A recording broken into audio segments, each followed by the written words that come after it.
Social media ने अभिव्यक्ति की स्वतंत्रता को एक नया आयाम दिया है। अब ये आप पर है कि आप इसका किस तरह से इस्तेमाल करते हैं। हर एक सिक्के के दो पहलू होते हैं, एक सही और एक गलत, लेकिन ये सबसे इम्पॉर्टेंट होता है कि हम किस राह पर चले। सही राह पर चलना हमेशा अच्छा रिजल्ट देता है। और आज हम जिस विषय पर बात करेंगे, हमारे साथ है ऐसी ही एक मोटिवेशनल स्पीकर जो कि एडीएम ज्योति राणा जी है। आपकी अक्सर हम देखते रहते हैं आपकी वीडियोस फेसबुक पे। आप इतने बड़े ओहदे पर बैठी है, सरकार की बहुत बड़ी जिम्मेदारी आपके ऊपर है। उसके साथ साथ आपने सोशल मीडिया को चुना है। सोशल मीडिया पर भी आप अपनी जिम्मेदारी बखूबी निभा रही है। लोगों को अपनी इतनी सुंदर सुंदर कहानियाँ सुनाकर बहुत अच्छी प्रेरणा दे रही है। हमें बहुत सुंदर, बहुत अच्छा फील होता है जब हम आपकी वो कहानियाँ सुनते हैं। तो आप हमारे दर्शकों को क्या बताएं कि आपकी इस सफ़र की शुरुआत कैसे हुई? आपका बहुत धन्यवाद वरुणा।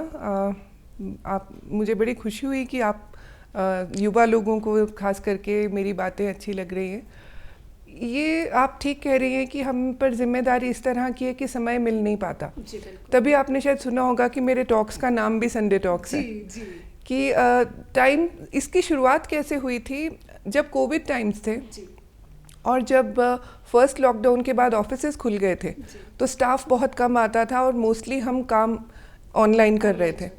तो उस समय मुझे एक बात का ध्यान आया कि हिपा में मैं पोस्टेड थी एज एडिशनल डायरेक्टर।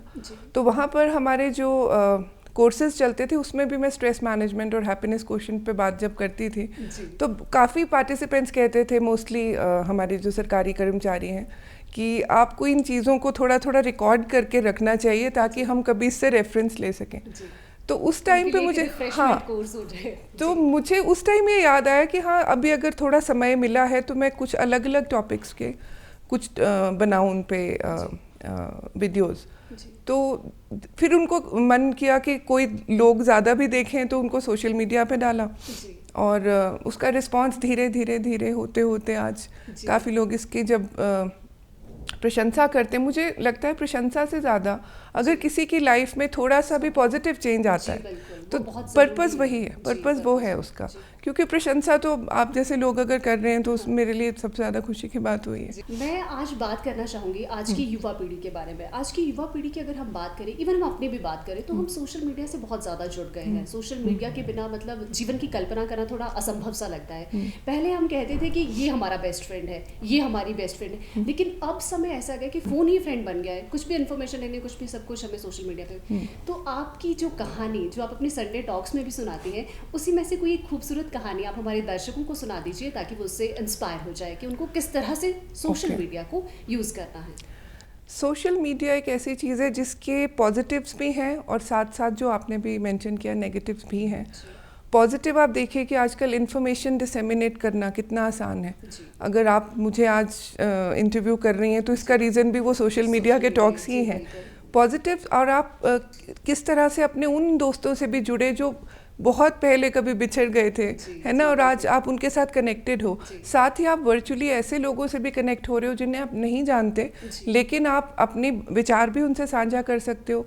और एक तरह से आपकी लोगों की तो मैंने देखा है लाइफ पूरी तरह से आजकल सोशल मीडिया पे ही है। मतलब हम ये कह सकते हैं कि आजकल हम दो दुनिया में एक हमारी भौतिक और एक वर्चुअल। अभी मैं और आप बैठकर बट आई होप कि लोग भौतिक दुनिया में भी जी रहे हों। मुझे तो लगता है सब कुछ वर्चुअली होता जा रहा है ना। फेसबुक के लाइक्स, फेसबुक के कमेंट्स, वो हमें ठीक है खुशी देते हैं तो अच्छी बात है। अब मैं आऊँगी इसकी फ्लिप साइड पे कि 90% केसेस में मैं देख रही हूँ कि ये this is leading to depression.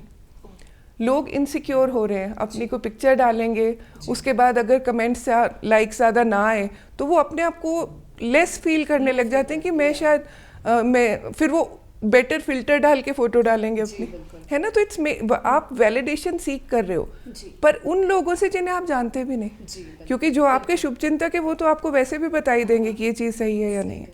और इस चीज़ की वजह से लोग सेंसिटिव भी बहुत हो रहे हैं, वो क्रिटिसिज्म बर्दाश्त नहीं कर पाते।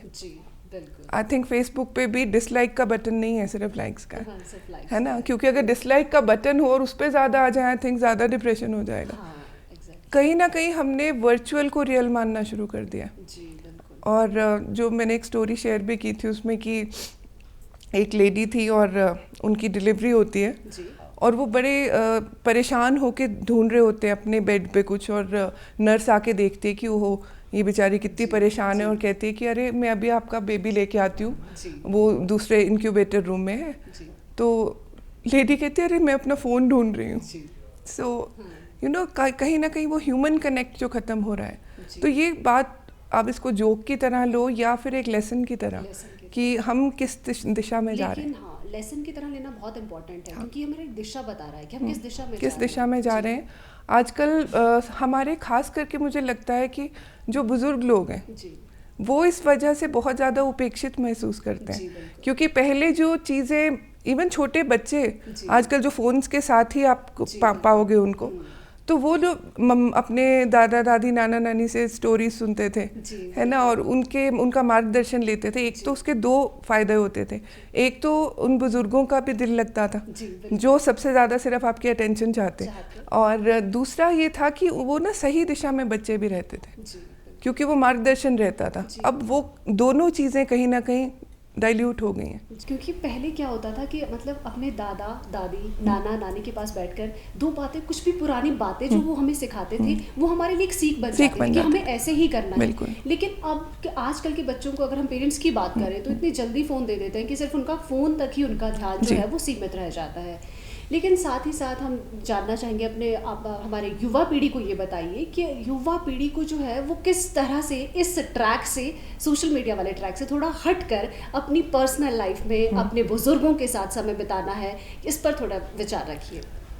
इसके बारे में ना हर चीज़ आप देखिए, इस दुनिया में हर चीज़ बैलेंस में जब तक हो तब तक अच्छी रहती है ना। किसी भी चीज़ का एक्सेस हमेशा ख़राब होता है। इवन जो मीठा है, मीठा भी ज़रूरत से ज़्यादा लो तो वो आपको प्रॉब्लम क्रिएट करेगा।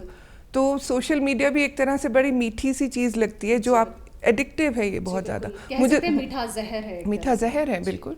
और ड्रग्स जैसा नशा मुझे लगता है युवा पीढ़ी के लिए सोशल मीडिया भी बनता जा रहा है, जिसकी वजह से वैलिडेशन सीख करने से ज़्यादा वो अपने एग्जिस्टेंस ही अब इसमें ढूंढने लग गए, है ना। अब मैं नहीं कह रही हूँ कि इसमें कोई बुरी बात है, इतने ज़्यादा रील्स, इतने ज़्यादा वो बनाते हैं लोग, बनाया खुशी के लिए बनाया, अच्छी बात है, लेकिन उसकी वजह से इनसिक्योर हो रहे हो तो please check which direction you are taking, है ना। और आप टाइम लिमिट कर सकते हो कि कितनी देर आप, जैसे हम एक टाइम टेबल नहीं बनाते थे पढ़ने के लिए या अदरवाइज भी, आप एक टाइम वो कर सकते हो कि सुबह उठने के बाद एकदम से फ़ोन से नहीं चिपकना चाहिए, और एक रात को सोने से एकदम पहले नहीं। ये बहुत इंपॉर्टेंट है ये बात बताना, क्योंकि अक्सर आजकल ऐसा देखा जाता है कि सुबह जैसे ही उठते हैं फ़ोन उठा लेते हैं, शाम को भी सोने से पहले फ़ोन देखते रहते हैं, जिसकी वजह से सफ़र क्या हो रहा है, not only mental health, physical health also.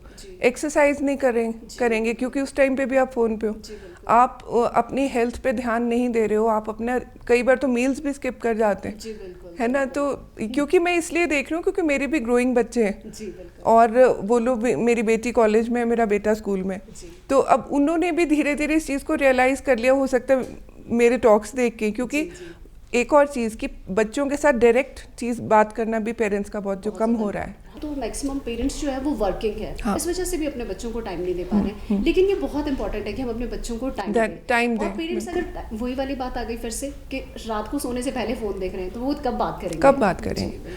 तो हम और जो फ्रेंड्स को हमने ये फॉरवर्डेड मैसेजेस भेजने शुरू कर दिए, happy birthday, happy Diwali, happy new year, वो टाइम्स मुझे लगता है वो कब की बात थी, अब तो लगता है वंस अपॉन अ टाइम नहीं, कि एक समय की बात है कि हम एक दूसरे से मिलके भी उन्हें विश किया करते थे। तो आई होप दोस्त बैलेंस बना लो थोड़ा सा। और ये थी ज्योति राणा जी, जो कि एडीएम है हिमाचल प्रदेश सरकार में, और इन्होंने बहुत ही अच्छे से मोटिवेशनल स्पीकर होने के नाते भी अपनी दोनों जिम्मेदारियों को बखूबी निभा रही हैं, और हमें कहा कि जो सोशल मीडिया का जहर है वो मीठा जहर है, तो हर चीज़ तालमेल के साथ करें। यही अपने युवा साथियों से भी मैं अनुरोध करना चाहूँगी।